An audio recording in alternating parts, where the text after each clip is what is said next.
problematizar a questão das violências escolares, as convivências na escola, né? Porque a escola, embora a escola ela tenha um efeito especular sobre a sociedade, né? E a professora, a nossa convidada, vai falar melhor sobre isso, né? A escola ela reflete a sociedade possui violências, logo a escola também terá violências, né? Mas é papel da educação fazer da escola um lugar seguro, um lugar em que os diferentes possam conviver, né? Um lugar em que as ideias possam circular. Então, é sobre isso que a gente deseja tecer esse diálogo com vocês hoje. Então, agradeço de coração a todas e todos que estão aqui presentes. Temos aqui a equipe da Proem, também as colegas que estão acompanhando. Agradeço imensamente e agradeço também aos colegas e às colegas que estão nos acompanhando pela nossa transmissão do YouTube, aqui feita pelo nosso colega Jefferson, né? Então, agradeço a todos e todas que, de uma forma ou de outra, se envolveram e trabalharam para que esse momento fosse possível. Então, para a gente começar mesmo, para a gente iniciar a nossa conversa, as nossas discussões, eu vou chamar, então, a nossa palestrante, né, a pessoa que muito generosamente veio aqui hoje, né, está aqui conosco para conduzir essa reflexão, essa discussão. Deixa eu contar para vocês que eu estou no encalço dessa pesquisadora, professora Miriam, há muito tempo, nós estamos dialogando já há quase um ano, né?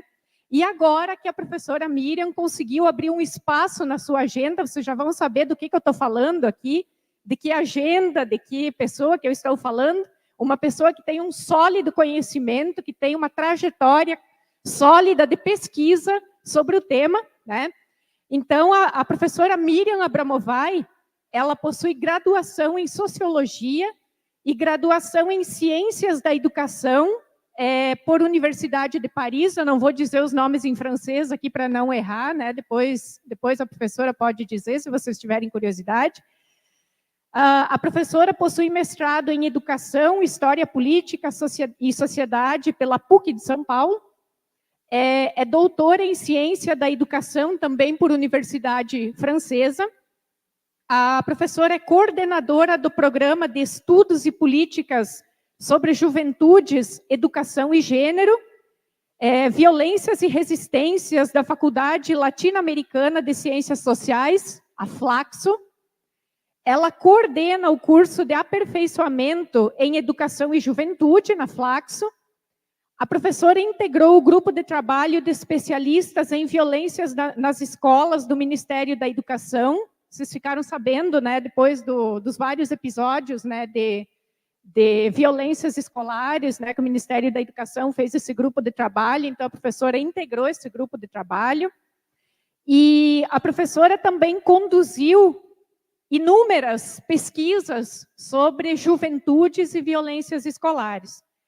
A professora foi pesquisadora de diversos organismos internacionais, como Unicef, BID, por exemplo. Professora da Universidade Católica de Brasília, vice-coordenadora do Observatório de Violências nas Escolas, coordenou pesquisa da Unesco, foi conselheira do CONJUVE, que é o Conselho Nacional de Juventude, foi coordenadora de pesquisas da RITLA, que é a Rede de Informação Tecnológica Latino-Americana, e é autora e coautora de vários livros e artigos nos temas das juventudes, violências nas escolas, gênero, com ênfase na educação, gênero, violências e juventudes, juventude e políticas públicas, gangues e segregação social. Então, com vocês, a professora Miriam Abramovay. Passo a palavra, convido a compor a mesa, então. Obrigada.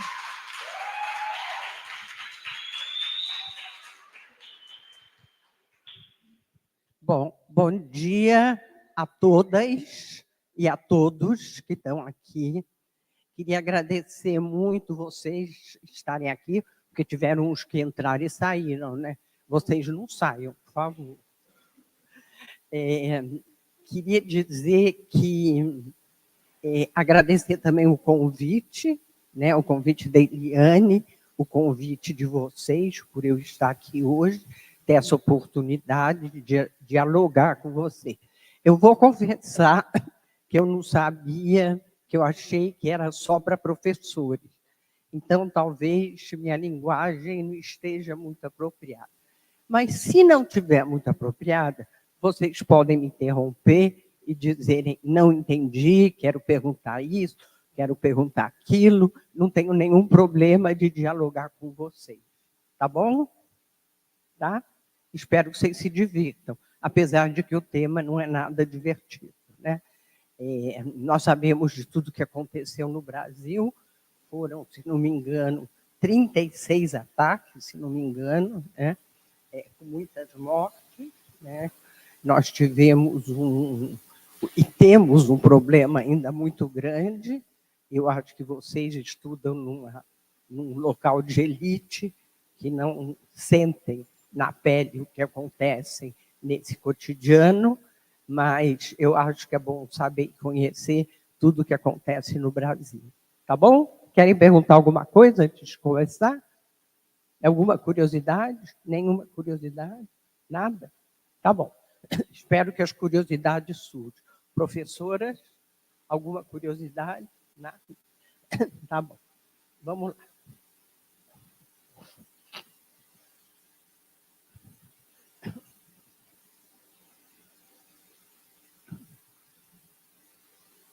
Eu vou fazendo assim para você. Bom, nós vamos começar a falar sobre escola, depois nós podemos para falar de violência e por muitos caminhos. Eu não sei se vocês já escutaram falar de um autor argentino que escreveu O Jogo das Amarelinhas, né? Ele diz que ele descreve, ele tem um romance, esse romance, Cortázar, ele se chama. Não está? Vocês não estão me ouvindo? Tá. Que eu tenho uma vozinha e estou com muita alergia, muito resfriada, mas enfim. Cortázar e O Jogo das Amarelinhas. Esse autor, ele diz que na vida a gente pode ir por muitos caminhos, né? E ele descreve Paris. E ele vai descrevendo Paris como há vários caminhos para se chegar a vários lugares. Também nós, para falarmos de violência, podemos pegar esse exemplo e ir por muitos caminhos. Eu escolhi, primeiro, falar de escola, que eu acho que é importante. Segundo, de escola e da pandemia. Terceiro, a questão de violência. A questão de violência, racismo, homofobia, para ir importância do clima escolar e de fatores que contribuem que a escola seja mais ou menos violenta.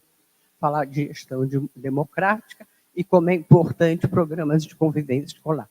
Eu só não contei para vocês que eu sou do Rio, né? Eu não sou daqui, por isso que o convite é mais importante ainda, porque me importaram do Rio para vir conversar com vocês. Tá? Então, vamos começar. Bom, primeiro, todos vocês sabem, sentem e vivenciaram a importância da escola, né? Primeiro, a escola é um lugar de aprender, né? Que vocês estão aqui. Eu estou atrapalhando? Ai, meu Deus. Que é um lugar... Se tiver ruim, você vai falar. Que é um lugar de aprender. É um lugar de aprendizagem. Isso todo mundo sabe. Vocês sabem por que vocês estão aqui, né? Para aprender, para se formar, para ter novas oportunidades na vida, etc, etc. Mas, além disso, é um local importantíssimo de socialização. Não só um lugar importantíssimo, como é a única instituição social. Porque a instituição privada é a família. A primeira instituição social que vocês pisaram o pé foi e é a escola, né? Além disso, é um lugar onde se transmite valores, afetos, conhecimentos, etc, etc, né? E é um espaço de interação, e é o principal espaço de interação entre jovens e adultos, né? A gente vai ver depois a importância que tem os professores na vida da gente. Mas também é um lugar de conflito, é um lugar de violência, é um lugar de brigas, e nós vamos ver de mais o quê, né? Tem um professor, que é o professor Charlot, que ele fala da importância de usar a palavra, de ensinar a pensar e de ensinar a escrever e de ensinar a relatar. E, bom, que é assim que a gente mais existe, né? E nós sabemos também que é o único espaço de mobilidade social que vocês vão ter na vida de vocês. Você muda? Eu estou fazendo assim. Bom, todos nós vivemos a pandemia e todos nós sofremos com a pandemia. Mas a educação sofreu de uma maneira especial. Todos os prédios foram fechados, né? E quando eu falo da educação, eu falo da educação e dos seus atores, né? O ensino remoto começou a fazer parte do cotidiano quando é uma coisa que estava longe da realidade de muitos estudantes e de muitos professores também, né? E foi uma corrida para preparar currículos online, aulas online, etc, etc. Em muitas localidades, por exemplo, nessa época da pandemia, eu fiz um estudo sobre juventude, eu fiz um estudo com vários países da América Latina sobre juventudes e pandemia, que está numa publicação, que está num livro. Você abre uma aguinha para mim? E nesse estudo nós fomos vendo as dificuldades que os jovens tinham de ter acesso à conectividade, né? Eles eram... Obrigada. Eu vou fazer... Como vocês ficaram 2 anos sem aula, né? O Brasil ficou, eu acho que foi o país que mais ficou sem aula, e como isso teve problemas na volta à escola. Quer dizer, por que teve problemas? Porque, na verdade, se esperava uma escola com muitas mudanças, o que não aconteceu. Você muda, por favor? E nós tivemos muito impacto, tanto na aprendizagem quanto na evasão escolar. Eu não sei se você sabe que 40% dos jovens que entram no ensino médio vão embora, abandonam, né? Não conseguem permanecer. E não conseguem, muitas vezes, não porque não querem, mas porque não podem, né?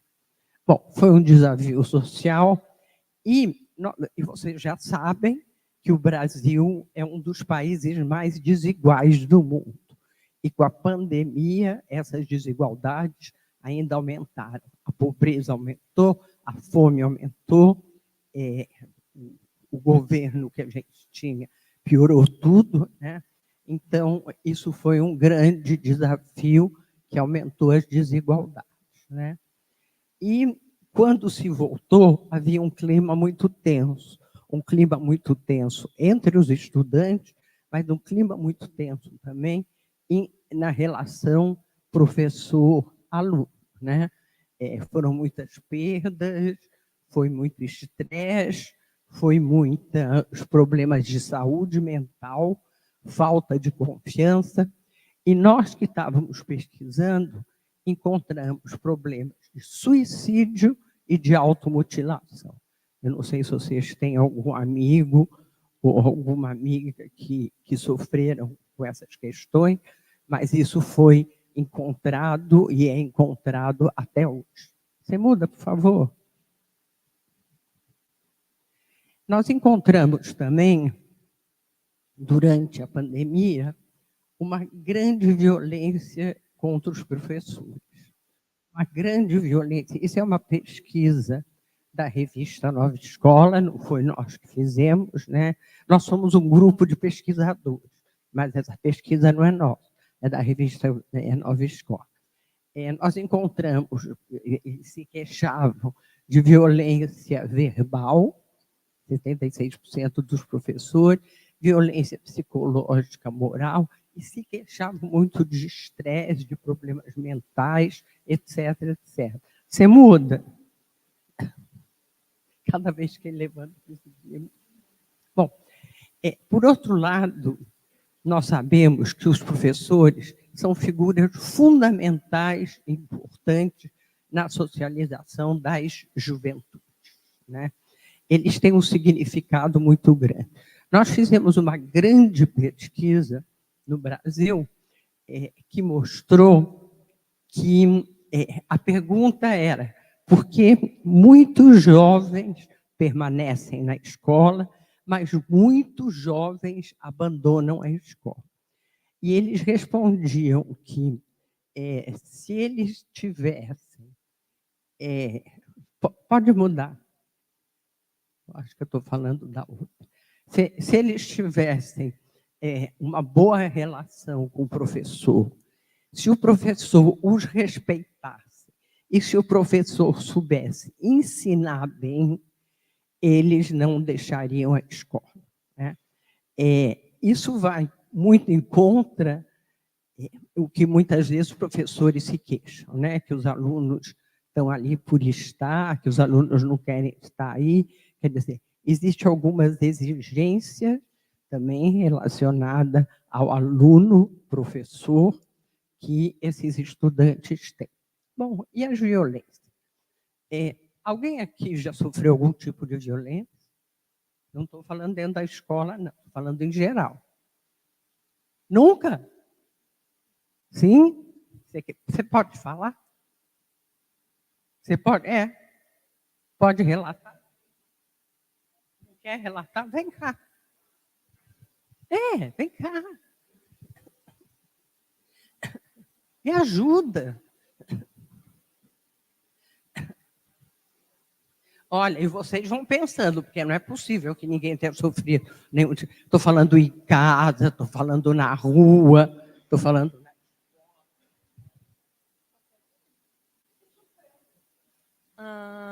Já tiveram casos, elogiozinhos na rua, que não eram elogios, eram apenas assédio, era apenas o desrespeito da pessoa por mim.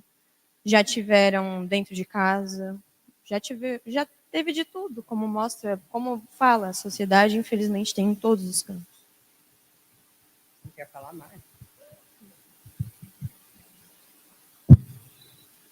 Ninguém mais quer falar, gente? Que gente, hein? Tímida. Quer falar? Não? Tá bom. Ela foi a única corajosa, hein, gente? Ela foi a única corajosa. Muito bom. Bom, então, a gente sabe que violência é alguma coisa muito complexa, né? Se eu perguntar para vocês qual é a época que a nossa sociedade teve mais violência, o que vocês responderiam? O que vocês responderiam?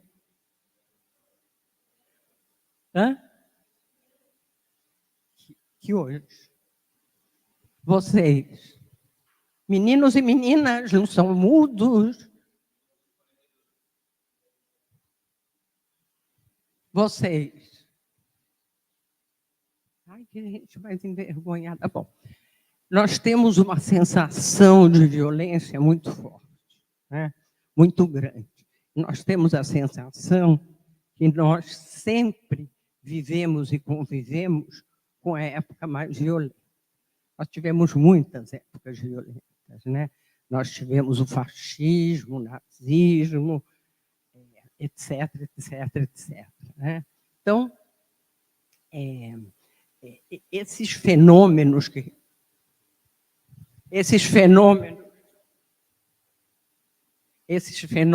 representam as violências, eles são muito complexos, né? Muito complicados, com muitas facetas, né? E eles atingem todo mundo, né? Todo mundo aqui deve ter tido, ou deve ter conhecido alguém que já sofreu violência, alguém que já sofreu assalto, alguém que já sofreu algum tipo de assédio, como ela falou, de violência sexual, etc, etc, né? Por mais que vocês não tenham tido, evidentemente, que todos conhecem alguém que sofreram, né?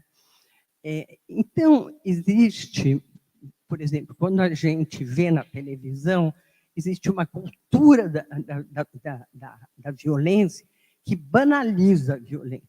Nós nem ligamos mais, né? A guerra da Ucrânia nós até já esquecemos, porque 2 anos passando na televisão, etc, etc, né? O que está acontecendo em Israel e Hamas, né? É uma coisa que é tão longe para a gente, que é uma coisa que nem entra no nosso cotidiano, evidentemente, né? Então, mas eu acho que sempre a gente tem que pensar, como ela fez, que a violência não é só a violência dura, não é aquela que mata, né? É aquela que fere, mas pode não ferir fisicamente, no cotidiano. Você muda, por favor? Bom, existem vários tipos de violência, isso é mais para as professoras, e é como nós fazemos as análises dos nossos trabalhos. Mas isso é só em termos de formal, porque vocês vão ver que existe a microviolência, aquela violência do cotidiano, aquela pequena violência. Existe a violência simbólica do Bourdieu, que é aquela violência que o outro ou a outra não podem, não conseguem responder. É a violência de palavra e de ação, que o outro fica sem ação, né? Que diz o Bourdieu. A violência institucional, que é a violência determinada pela estrutura da instituição. A escola é, em si mesma, uma instituição violenta, né? Se nós formos pensar. E esse tipo de violência, ela acontece também e ela se vê no cotidiano. Existe a violência dura, que é aquela que mata. Não somente fere, mas mata também. Mas isso, se vocês pensarem, é só em termos analíticos. Porque quando nós pensamos num tipo de violência, nós vamos ver que elas se permeiam. Por exemplo, o racismo. O racismo é o quê? Que violência vocês diriam que é?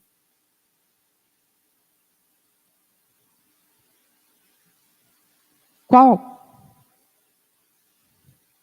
Gente, o racismo pode ser uma violência simbólica, pode ser uma microviolência, pode ser uma violência institucional e pode ser uma violência dura. Ou seja, essas violências, o que eu quero dizer é que elas se permeiam, né?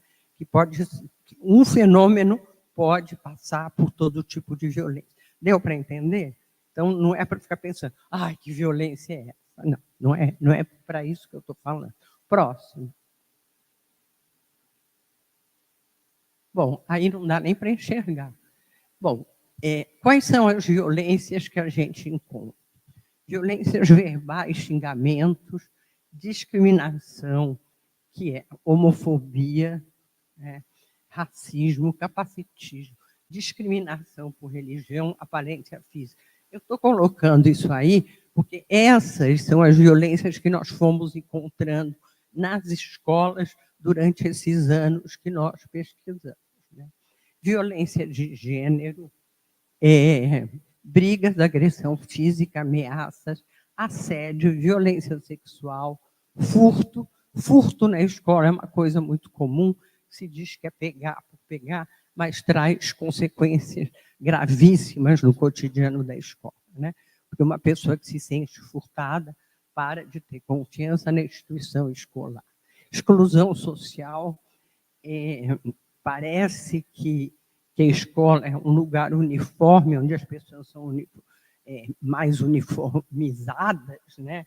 Mas absolutamente existe uma exclusão social relacionada à forma de se vestir, à forma de falar, à forma ao tênis que tem, etc. Né? Violência contra os professores, intolerância religiosa, armas e outros tipos de violência também. Você pode mudar? Bom, isso daí não é recente, a violência nas escolas, né? Eu já falei para vocês da violência institucional, que é resultado de uma construção, significado, gestos, palavras e ações, né? E determinada pela estrutura da instituição. Agora, a gente não pode dizer que um ato de violência que acontece na escola é um ato individual, é culpa do ou da aluno ou aluno. Não. Existe um ambiente na escola, né, para que essa violência aconteça. Então, nós temos sempre que pensar que essa responsabilidade tem que ser coletiva. Ela não é do fulano, da fulana ou do fulano. Você continua? Existe um documento, que é o Anuário Brasileiro de Segurança Pública, de 2023, e que relata um pouco o que a professora Eliane estava falando, quer dizer, da violência na sociedade, né?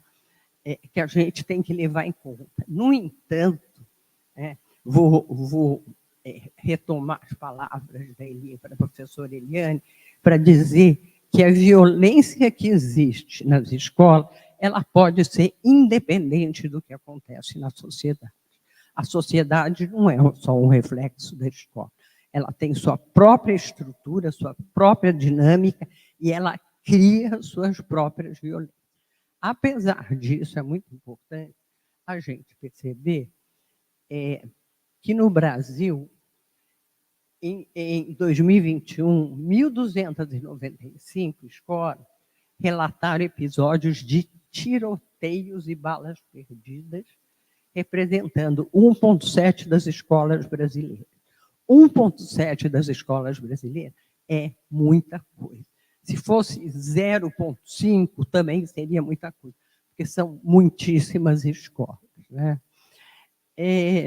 E, recentemente, as escolas ficaram fechadas, mais de 1.800.000 estudantes no Complexo do Salgueiro ficaram sem aulas.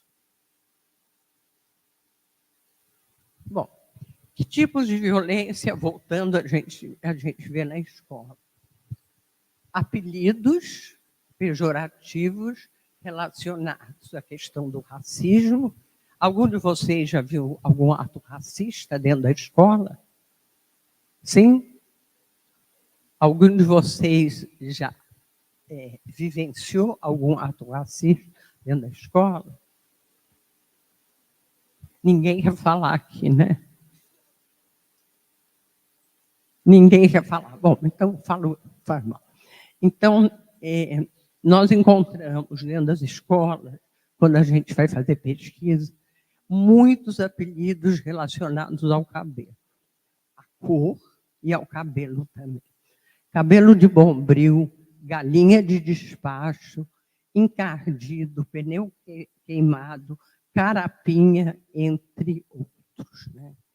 E o grande problema disso é que as pessoas que são vítimas, muitas vezes, elas também pensam que isso é um ato de brincadeira, que não é sério, né?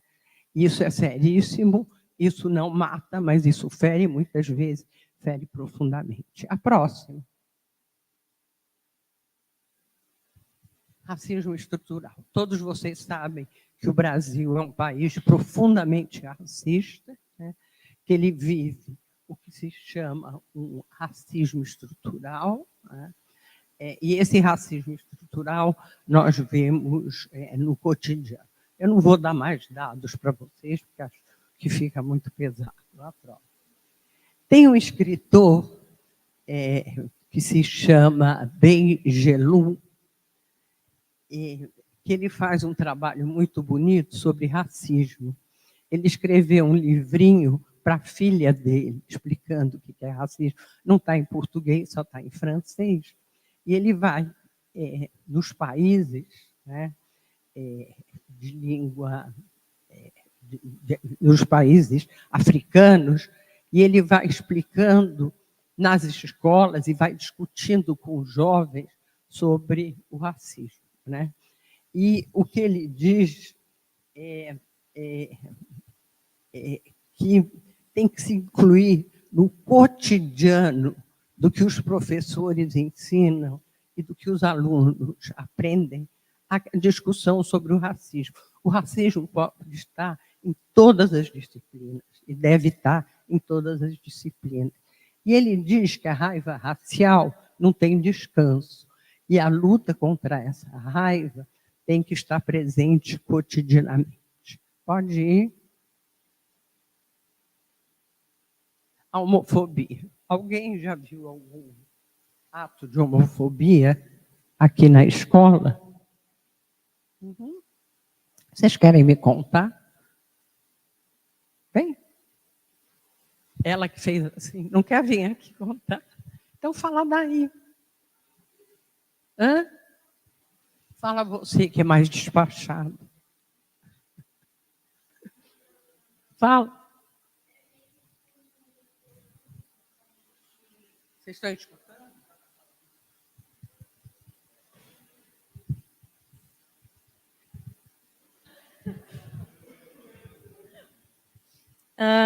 É um costume, principalmente visto em meninos, de usar como eu vou fazer uma brincadeira com ele sobre a masculinidade dele, como ele fala, o jeito que ele fala, como ele se expressa. Então, é muito visto isso, e é normalizado. É um tipo de brincadeira que eles falam que é. E não é. Infelizmente, isso se trata de tentar manter aquele padrão heteronormativo e que não pode mais ter espaço para isso, seja na escola ou fora dela. Mais ou menos isso.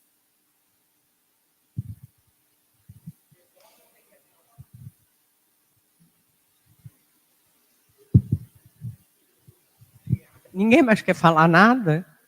Hoje a gente segue, hein? Hoje a gente que não quer ver. Bom, então, homofobia, né? Também nas nossas pesquisas, nós temos visto como a escola é homofóbica, né? Ela é homofóbica em si, e ela não sabe combater essa homofobia. Ela não sabe discutir com os seus alunos. Por que ela não sabe discutir com seus alunos a questão da homofobia? Por quê? Vocês têm ideia? Não? Então, fica com essa perguntinha que daqui a pouco eu vou tentar responder.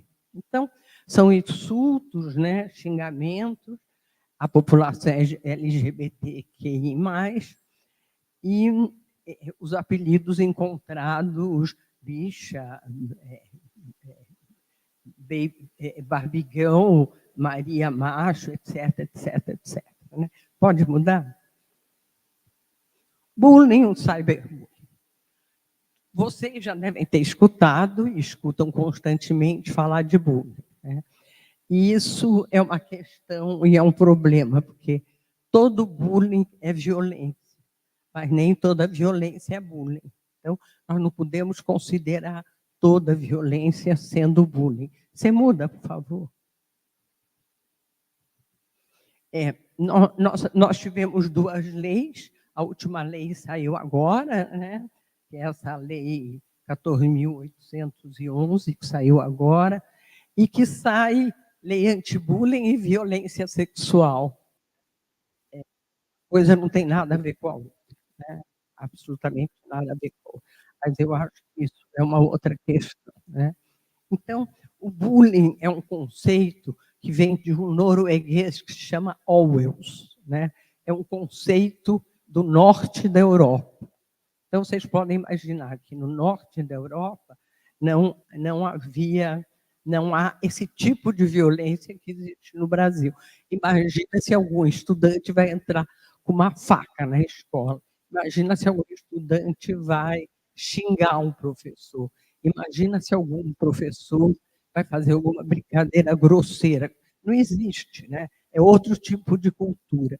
Mas entrou como um conceito de moda e entrou no nosso cotidiano, né? Pode mudar. Oi? Pode mudar. Eu explico aí, não interessa muito para vocês, mas por que nós não utilizamos bullying, né? Porque bullying é uma violência específica entre os pares, né? Em geral, nós trabalhamos com o conceito de violência. Pode mudar. Bom, agora nós vamos falar, que eu acho que é o que mais interessa, que é a questão do extremismo, né?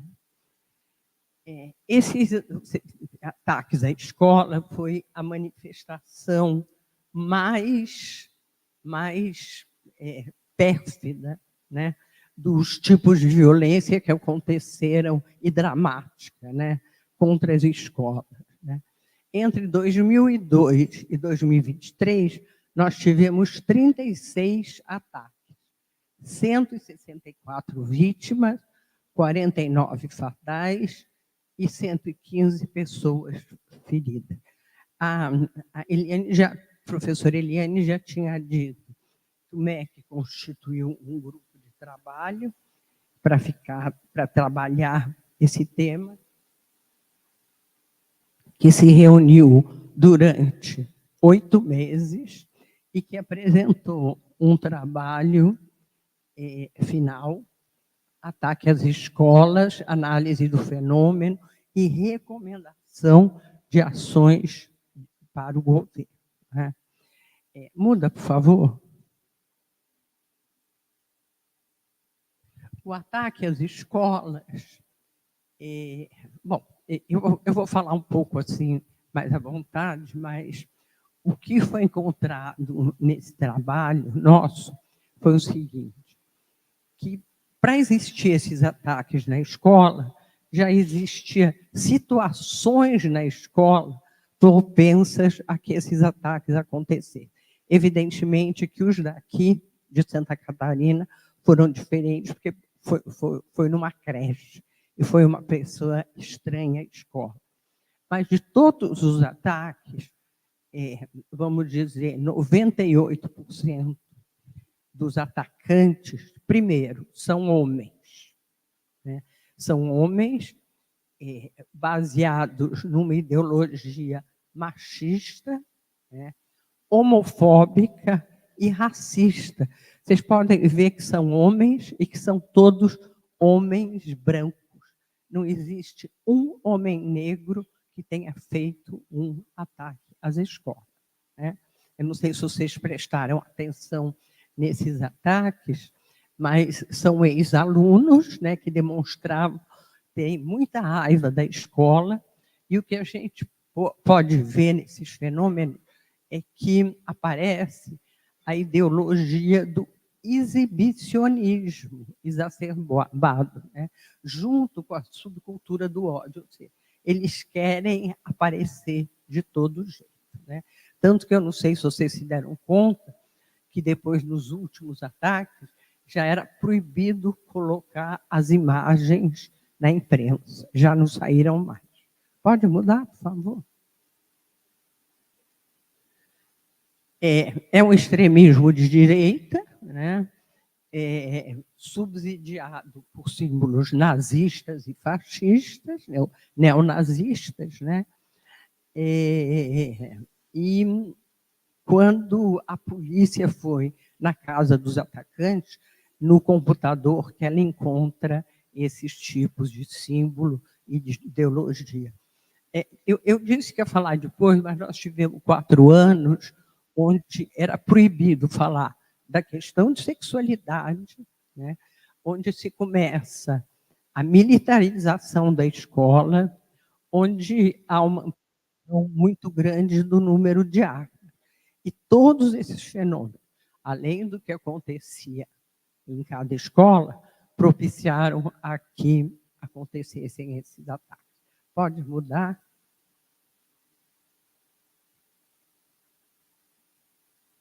Bom, está aí, né, um pouco que eu falei agora. Pode mudar de novo.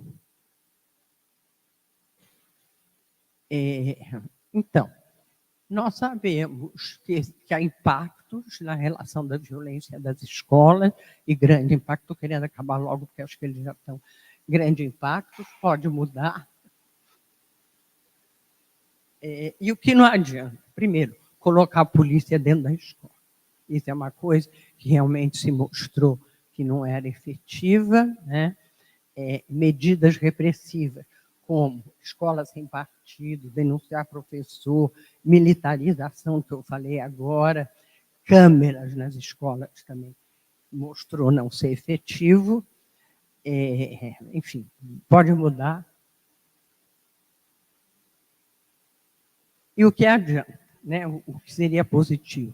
A melhoria do clima escolar, né? Iniciativas de discussão sobre gênero, sexualidade, etc., etc. Comunicação, melhor comunicação com os estudantes, pode mudar. Oiê. Bom, finalmente a escola deixa de ser um espaço protegido, né? É um espaço que está, como todos os lugares da sociedade, ela também está exposta à violência, pode mudar. Pode mudar. Pode mudar. E é importante que as escolas tenham programas e projetos de convivência escolar, né? São projetos complexos, projetos onde existe gestão democrática nas escolas, participação dos estudantes efetiva nas escolas e possibilidade de discussão cotidiana dos fenômenos que acontecem na escola. Pode ir lá para o final.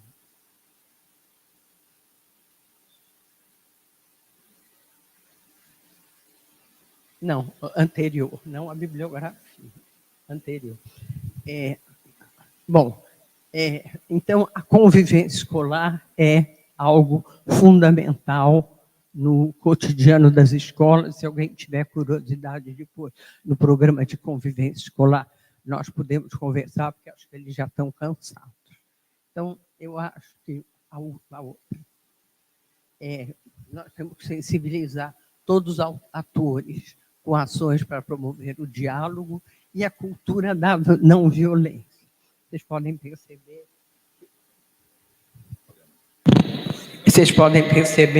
Era outra coisa. Só agora que eu não utilizo o termo cultura de paz, a cultura da não violência, né? E esse é um conceito importante quando nós analisamos o que é escola, né? Para repensar relações sociais, o que é escola e esse lugar privilegiado de aprendizagem e de laços efetivos. Não vou mais cansar vocês, quero esperar as perguntas e que a gente possa dialogar. Obrigada.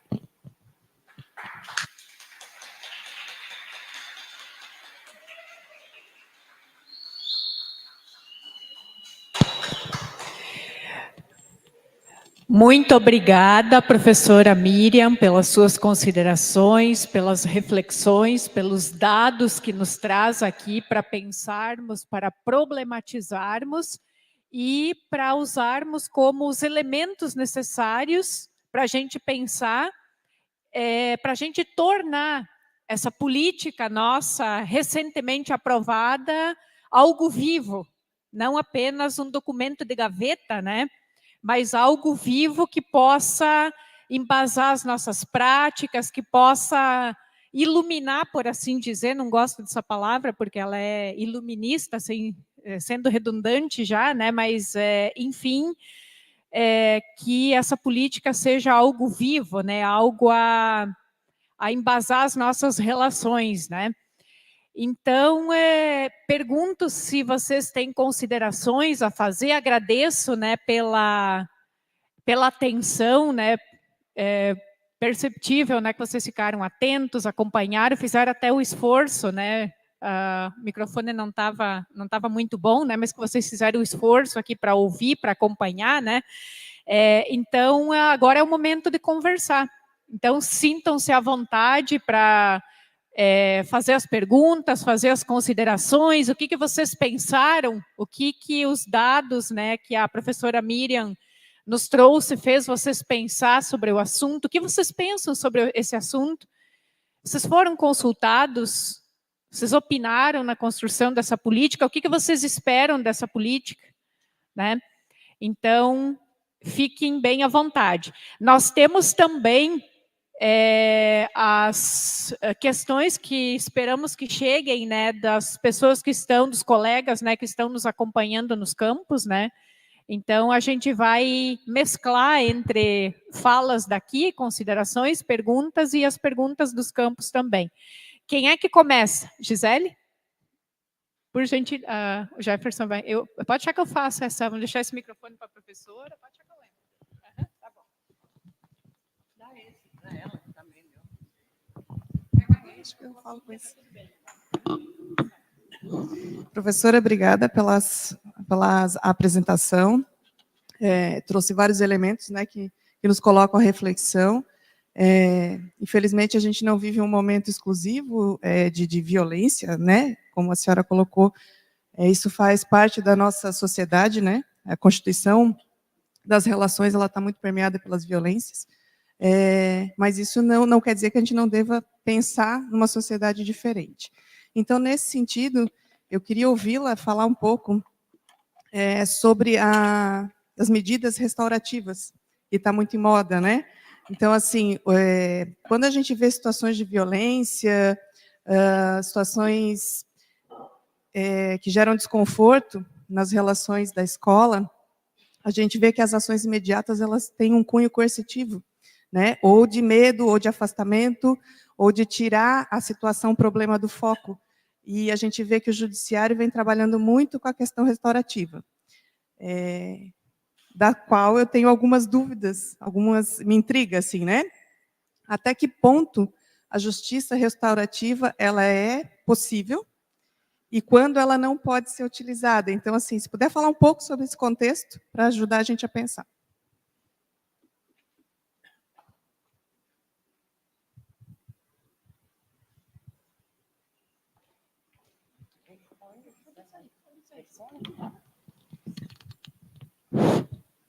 Bom, dá para escutar?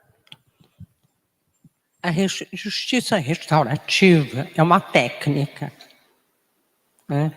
Ela está sendo apresentada, assim como a mediação de conflitos, como a grande solução para a questão das violências nas escolas.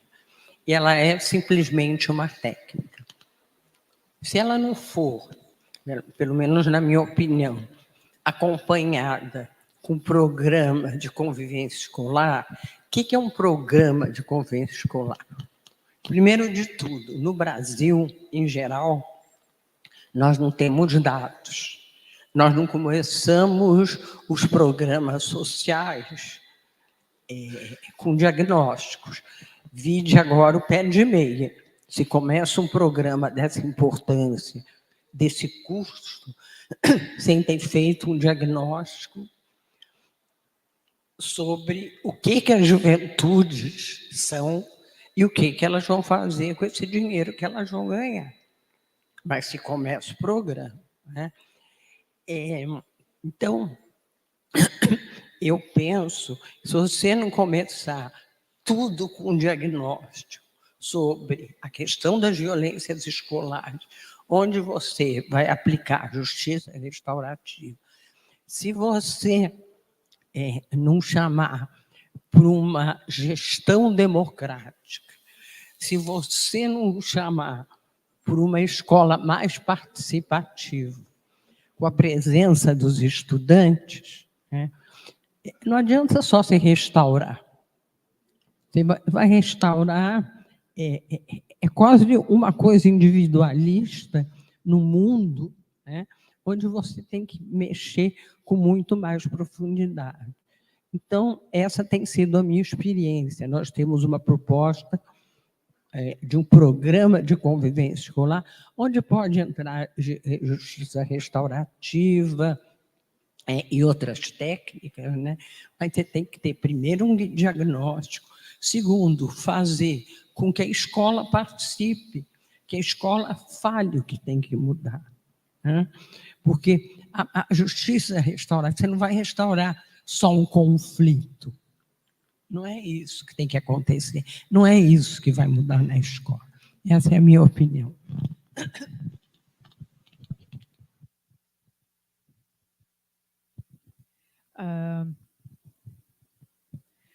Professora, chegou uma pergunta aqui do chat da nossa colega Paula Regina Correia, nossa colega servidora.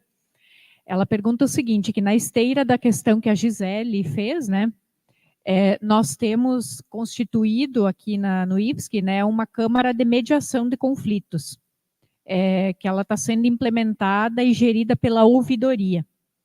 Aí ela pergunta como a professora vê as potencialidades e limites disso.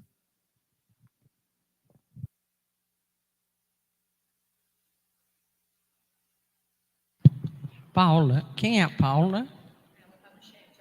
Ah, tá bom. Paula, eu acho que o que eu respondi sobre justiça restaurativa, eu responderia sobre mediação de conflitos.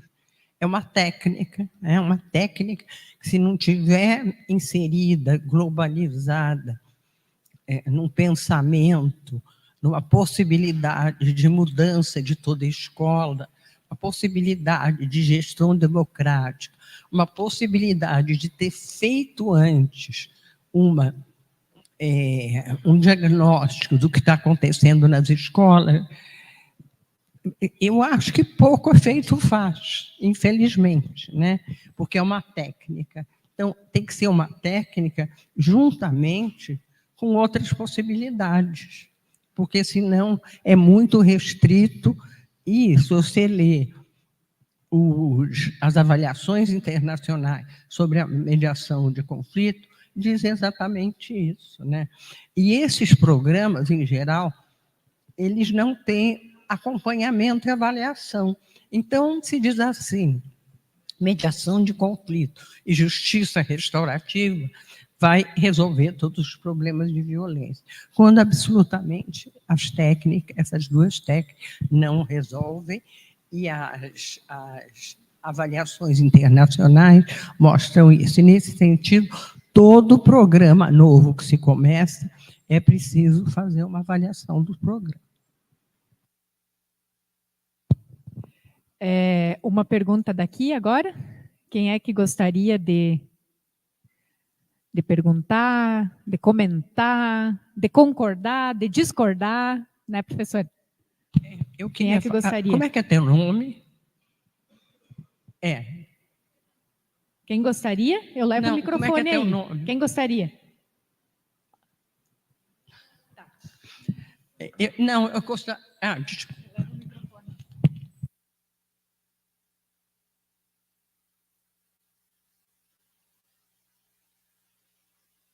Não fica com vergonha, não. Falar não é vergonhoso. Falar é bom.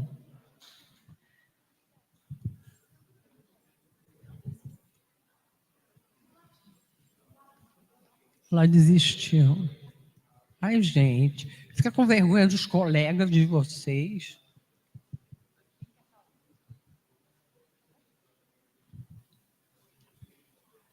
Não, eu não sei o nome dela, a tua vizinha aqui, ela que falou no início, como é? Mariana. A Mariana falou no início sobre a questão de assédio, né? Uma das coisas que nós encontramos nas pesquisas foi assédio e assédio dentro das escolas. Quer dizer, o assédio muitas vezes é considerado brincadeira, mas não é absolutamente brincadeira. É uma violência, e é uma violência muito grande em relação ao que é ser mulher e ao corpo da mulher, né? Inclusive, nós encontramos na escola violência sexual também, não só assédios como violência sexual. Então, são coisas que se tem que prestar muita atenção, que faz parte do todo do que são as violências. Professora Miriam, então, primeiro, parabéns pela palestra aí, o tema muito relevante para o cotidiano que a gente está vivendo nos últimos anos. Então, um tema que vale a pena muito ser tratado. Eu queria fazer uma pergunta sobre uma das coisas que passaram ali no início, que é a questão da banalização da violência. Tá? Nunca fui ler profundamente sobre isso, e por isso me ocorre a dúvida. O que é exatamente essa banalização e como que a gente poderia evitar isso? Porque eu ouço, e eu não sei até que ponto isso está certo, que a cobertura midiática é muito responsável por essa banalização. Então, é isso que suscita a minha dúvida genuína. O que a gente deveria fazer? Será que é a cobertura da mídia o problema? É a forma da cobertura? A gente não deveria cobrir esses assuntos? Enfim, são perguntas que me passam pela cabeça e que talvez tu tenhas condições de esboçar uma resposta boa aí para a gente poder pensar. Tá? Obrigado. Eu acho que a mídia tem um papel. A gente vê agora que é a espetacularização da violência. Né? A gente viu agora, nesse ato de extremismo, como houve um acordo entre a mídia e o governo que não seriam mais expostas as fotos dos meninos que cometeram extremismo. Isso é uma coisa importante, né?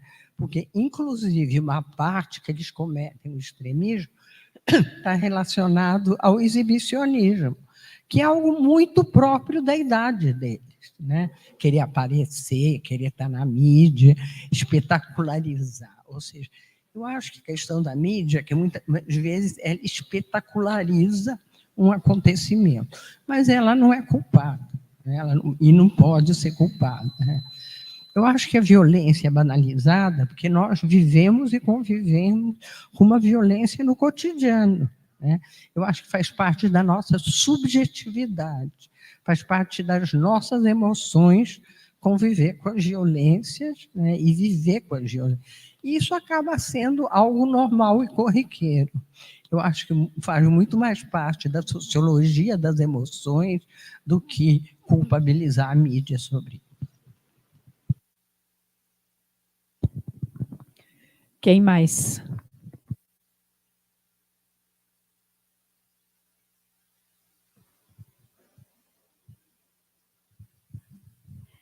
Bem, bom dia, eu sou a professora Josse, sou professora de filosofia aqui no IFSC, e uma questão que eu quero enfatizar ou pedir alguma mais informações é sobre a questão do cyberbullying. Cyberbullying, né? Porque a gente percebe que pela internet, né, é muito mais fácil de um aluno fazer violência em mensagens, em formas, né, agressivas de se comunicar, de xingar o outro. É muito mais fácil, porque não está na presença física da pessoa. E a gente percebe isso muito entre os jovens, né, essa agressão na internet, porque é mais simples e parece que tem menos abrangência, mas pelo contrário, e a gente percebe que muitas vezes isso traz, né, para dentro das escolas também, questões muito de violência, assédios, etc. Então, o cyberbullying, eu gostaria de algum comentário seu sobre essa questão, até para alertar nossos jovens aí do limite, né, que a gente tem que colocar até nas mídias sociais, né, para que isso não ocorra. Tá? É isso, obrigada.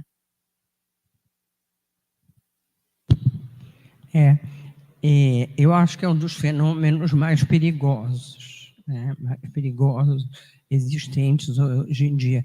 Ontem eu li que estavam em São Paulo, estava enviando para as escolas privadas, para meninos entre 14 e 16 anos, convites para pertencer a uma rede de ódio.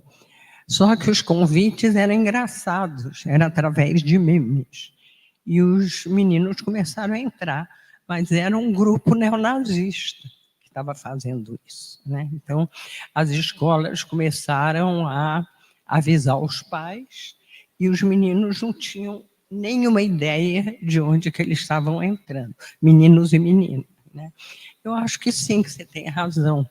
E que é um fenômeno também, entre esses tantos que nós falamos, que tem que ser discutido dentro das escolas, né? Não adianta nós colocarmos para debaixo do tapete, porque é um fenômeno que está no cotidiano e é um fenômeno também que traz muito sofrimento, né? Quantos casos que a gente conhece de meninas que se suicidaram por conta de cyberbullying? São muitos casos, né? E se fosse um só também já era muito. Então, tem essa questão de entrar para grupos de ódio, de entrar para grupos de extrema-direita, e tem a questão de fazer o outro, a outra sofrer no cotidiano. E faz, porque uma coisa que fake news é a coisa que mais se acredita. Então, se sai, né, na internet que fulano ou que fulano fez isso, isso, aquilo, é uma verdade. Eu acho que tudo isso é muito pouco discutido nas escolas. E tem que ser discutido, e tem que ser discutido. Não vai ter uma disciplina de cyberbullying, mas os professores têm que se reunir e têm que discutir como eles vão permear suas disciplinas com essas discussões que foram colocadas aqui e que são tão importantes. Não sei se eu te respondi.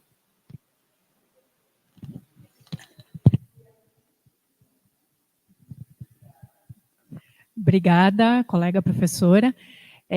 Alguém mais gostaria de falar, perguntar, concordar, discordar? Quem mais? Não temos nenhuma pergunta mais no chat por hora, então podemos conversar aqui entre nós também. O que vocês gostariam de trazer aqui para contribuir para o debate, para perguntar para a professora? Vamos aproveitar a professora, né? Vamos aproveitar a vinda dela, a disponibilidade dela, né? Muitas vezes, quando eu vou falar com os estudantes, a primeira coisa que eles fazem é perguntar sobre o Rio, que vocês não fizeram. Sobre Rio de Janeiro.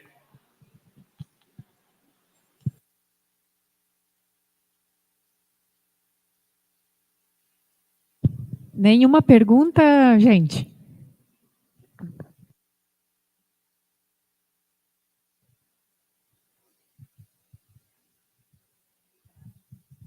Bom dia, professora, né? Agradecemos pela palestra, pela sua disponibilidade. Eu sou professora de língua portuguesa, meu nome é Sueli, e eu sempre bato numa tecla com os meus alunos, assim, a questão do desenvolvimento do senso crítico, de a gente não aceitar tudo que vem pronto, né? Ainda há pouco o colega Marcelo falou sobre a questão da mídia, né? Muitas vezes a gente assiste, ouve notícias, enfim, e não se questiona.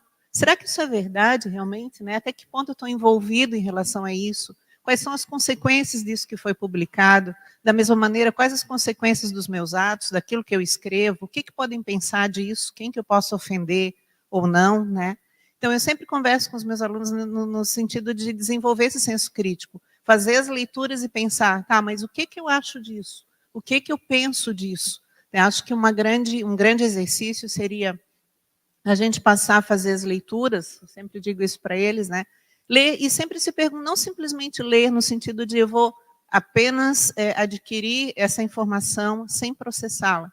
Acho que isso pode ajudar na questão do senso crítico e na questão da postura de cada um, né? Saber até que ponto isso me atinge, até que ponto eu posso reagir, de que maneira eu posso reagir. De repente, gostaria que a senhora conversasse um pouquinho a respeito dessa importância da leitura, da interpretação, do senso crítico em relação a tudo que a gente ouve, a todas as informações que a gente recebe no cotidiano, seja por quais forem, né, qual via for. Enfim, nesse sentido, gostaria que a senhora nos dissesse o que pensa a respeito disso e qual a importância disso na vida deles, né, que estão aí, muitos jovens se preparando para a preocupação grande, redação de Enem, redação de vestibular, né? Enfim, eu digo para eles, bom, a gente precisa ler muito, mas não simplesmente ler, mas processar as informações que a gente recebe. Era isso, obrigada. E acho que é importante ler muito, mas eu acho que a gente tem que reavivar o gosto da leitura pela literatura também, né, que é uma coisa muito difícil. E mostrar como, através disso, a gente pode ver o mundo e ver o mundo de forma diferente, né? Como diz o Charlot, ensinar melhor pensar. E pensar, e saber pensar, saber escrever e saber ler é ter poder. Eu acho que é isso que a gente tem que ensinar para eles, que isso é uma forma de poder.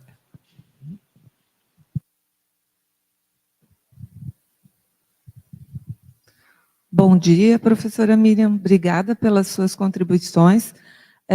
Nós estamos aqui no IFSC discutindo e está em fase de aprovação, deliberação pelos conselhos, um código de convivência decente. E eu gostaria que a senhora falasse um pouco sobre como poderia ser esse código, né, e um pacto de convivência, se a gente pode chamar assim, nas escolas, para que diminua esse processo de violência. Obrigada.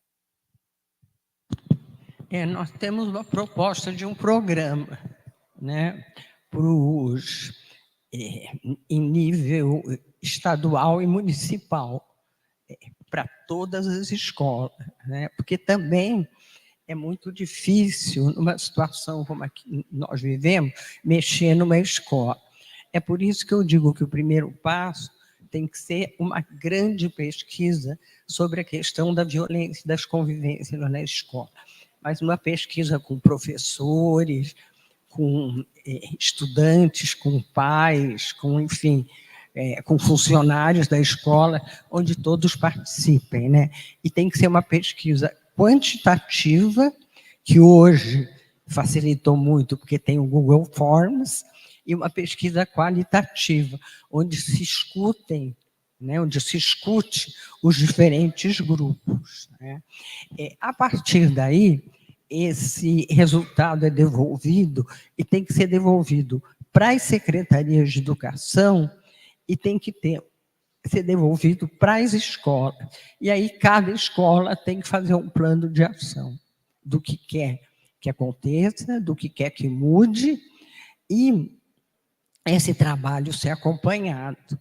Ou seja, não é um trabalho fácil, não é um trabalho barato, mas e aí pode entrar mediação, aí pode entrar justiça restaurativa, aí pode entrar todo tipo de técnica, né? E os alunos têm que participar de forma efetiva. Inclusive, no nosso programa, nós ensinamos os alunos a serem pesquisadores da sua realidade. Eles pesquisam dentro e ao redor da escola. Eles aprendem a fazer pesquisa quantitativa e analisar, e eles aprendem a fazer pesquisa qualitativa. Nós tivemos esse programa com o MEC durante 2 anos, depois o governo mudou, o programa caiu, nós tivemos o apoio do BID para o programa, e depois não tivemos mais, estamos tentando, né? Quer dizer, fazer com algum município que se interesse, ou com algum estado que se interesse. Mas, efetivamente, é um programa muito complexo e não pega só uma questão.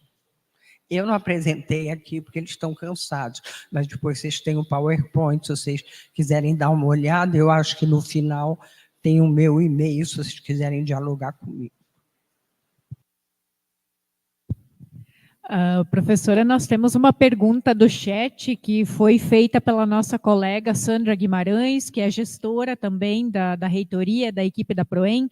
A Sandra pergunta o seguinte, com relação à entrada no espaço escolar do discurso e de técnicas do judiciário, quero escutar sua opinião sobre a necessidade de resgatar o fazer escolar como espaço de superação de violências a partir da função social da escola.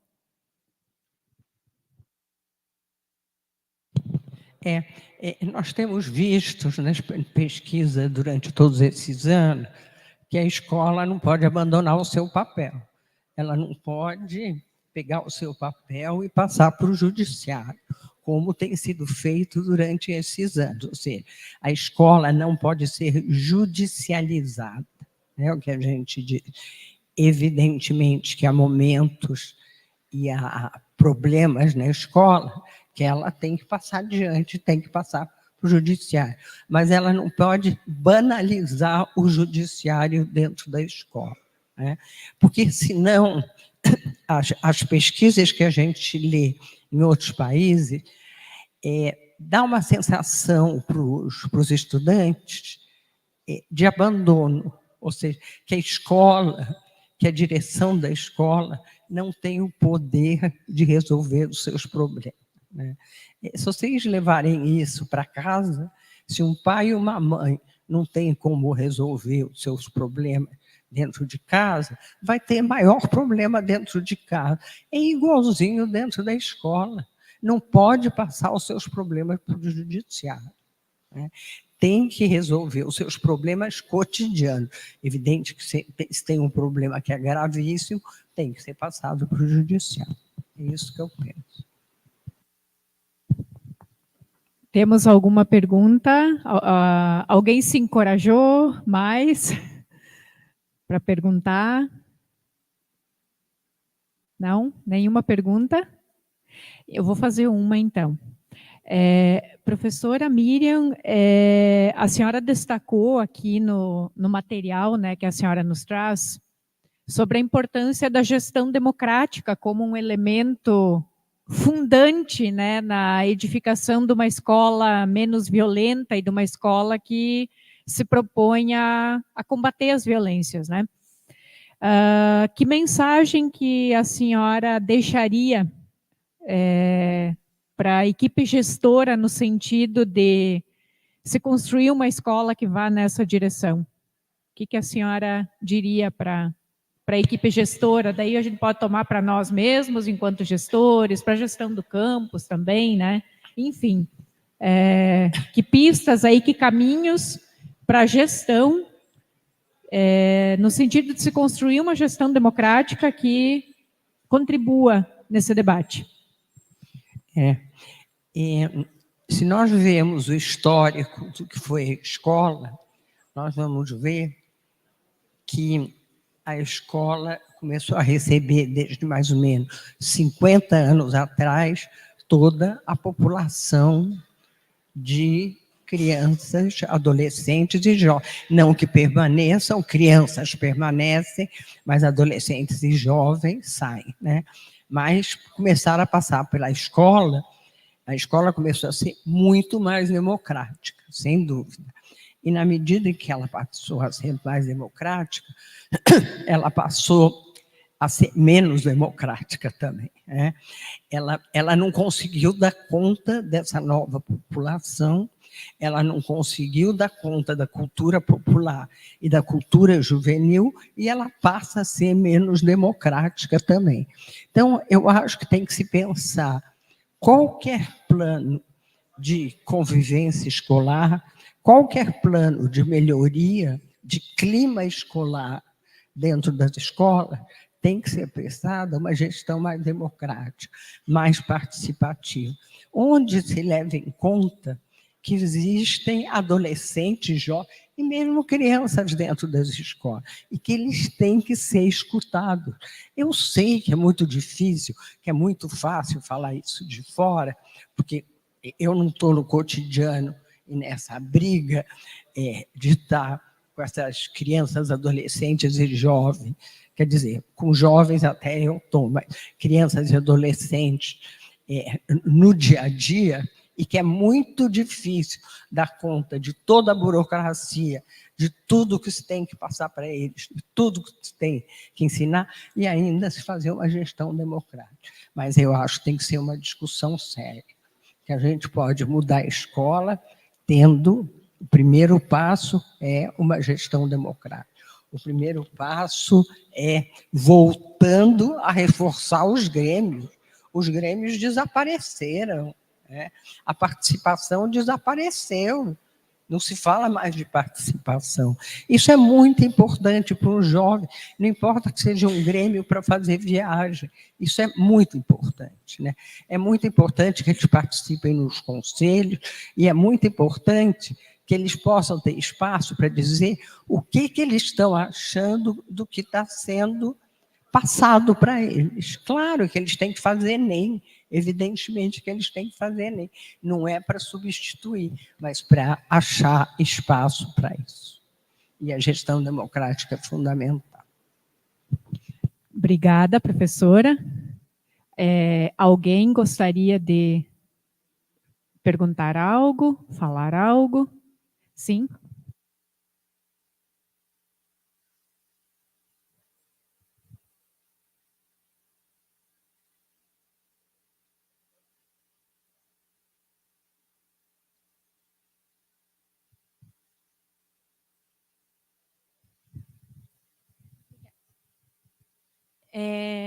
Uma dúvida sobre, infelizmente, muitas pessoas elas tendem a sair da escola em questão financeira. A pessoa não tem dinheiro, ela precisa ajudar a família. Como que daria para manter essa pessoa com dificuldades financeiras na escola e não tender a um caminho em que ela vai ter que trabalhar sem estudos, ou então ela vai para uma área da violência? Como é que ela pode se manter numa escola, mesmo com problemas financeiros? Mariana, isso que você falou é a realidade da maioria da população, né? Quer dizer, nós não temos uma... como eu falei no início, nós somos um dos países mais desiguais do mundo, né? E os jovens que já conseguem entrar no ensino médio são jovens que passaram por muitas dificuldades, né? Tanto que é só 60% da juventude, 40% está fora, né? E eu acho que essa iniciativa do governo de agora, que se chama Pé de Meia, que é um programa que o governo está lançando, né? Vocês estão sabendo, e que dá uma bolsa para os estudantes, se não me engano, é de R$200 por mês. Claro, vocês podem dizer, mas R$200 é muito pouco. É muito pouco e não é. É muito pouco para quem tem. Para quem não tem nada, não é muito pouco, né? E no final do ano, eu acho que eles dão R$1.000. Acho que é isso, se não me engano. Então, eu acho que está se procurando saídas para esse drama, né, que é esse abandono da escola em massa de jovens da idade de vocês.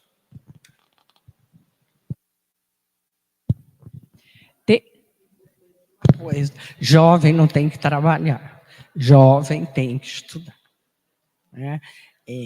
Até esses programas de trabalho, quer dizer, não é uma condenação para quem está trabalhando. Quem está trabalhando é porque tem que trabalhar. Mas jovem não é que não tem que trabalhar, não deveria trabalhar, deveria ter oportunidade, como todos os outros, de estudar até o final. Obrigada, professora. Temos mais perguntas? Se não temos aqui presencialmente, no chat, deixa eu ver se tem no chat aqui, só um pouquinho, parece que chegou alguma coisa no chat aqui. Aqui.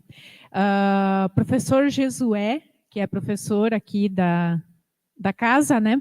Está perguntando o seguinte, está dizendo o seguinte: bom dia, professora, obrigada pela reflexão. No início, você mencionou sobre uma pesquisa sobre permanência dos estudantes. Poderia esclarecer sua opinião sobre os resultados dela?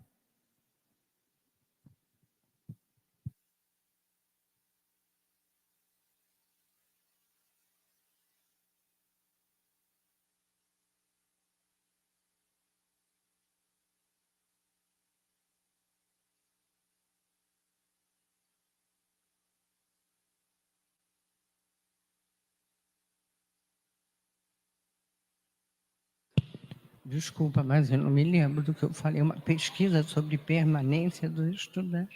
Alguém se lembra?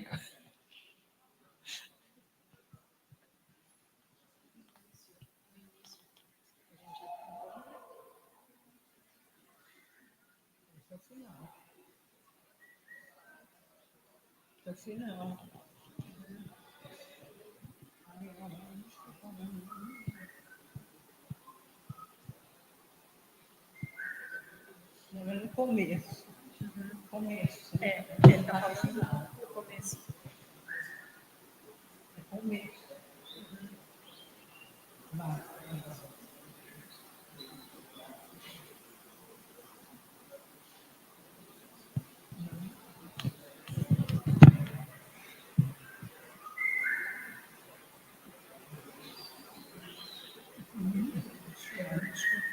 Talvez ele se enganou, né? Essa sobre a violência contra os professores. Vê se ele esclarece isso no microfone, daí fica. Você me desculpe, mas eu não me lembro de qual pesquisa você está se referindo. Eu acho que eu falei de uma pesquisa da violência contra os professores, que eu citei, da revista Nova, mas permanência, eu realmente não me lembro, você me desculpe.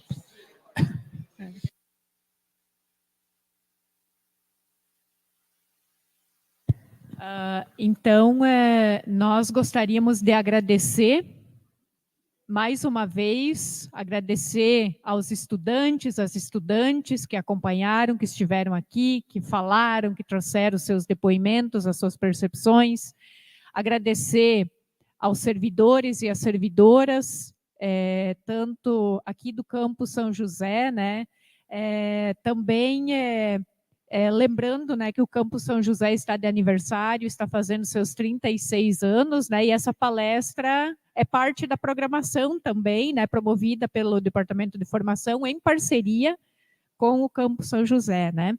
Então, agradecer também aos colegas e às colegas que acompanharam pelo YouTube, e a todos e todas que trabalharam, né, os nossos colegas intérpretes de Libras, né, que ao fazer o seu trabalho levam essa reflexão para mais gente, né, agradecer ao Jefferson pelo seu prestimoso trabalho e que também, por intermédio do trabalho dele, permite levar essa mensagem aos nossos 22 campos, né, e agradecer principalmente a professora Miriam pela sua generosidade, pela sua disponibilidade, por reservar um tempinho da agenda dela para vir presencialmente aqui conversar sobre esse tema tão necessário, né? Que essas reflexões, então, possam nos auxiliar a continuar a pensar sobre o tema e a encontrar os nossos caminhos, então, para construir um IFSC mais seguro, menos violento, né? Uma instituição que possa levar em conta essa importante questão, né, que a gente possa fazer essa construção. Muito obrigada, então, a todas e todos, e encerramos, então, o nosso momento. Obrigada.